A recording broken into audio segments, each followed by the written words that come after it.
Iran की जानिब से इजराइल पर मिसाइलों के नए हमले में 3 इजरायली हलाक हो गए। खबर एजेंसी के मुताबिक इजरायली फौज ने बताया कि ईरान की जानिब से दागे गए मिसाइलों की शनाख्त कर ली गई। दारुल हुकूमत तल अबीब में भी धमाका सुना गया। मकबूजा बैतुल मक़दस में भी धमाके सुने गए। उधर तेहरान में इजरायली फौज के हमले में अहम साइंसदान साबिर जाँ बहक हो गए।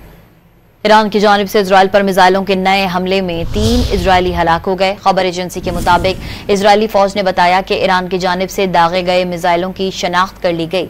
दारुल हुकूमत तल अबीब में भी धमाका सुना गया। मकबूजा बैतुल मक़दस में भी धमाके सुने गए। उधर तेहरान में इजरायली फौज के हमले में अहम साइंसदान साबिर जाँ बहक हो गए।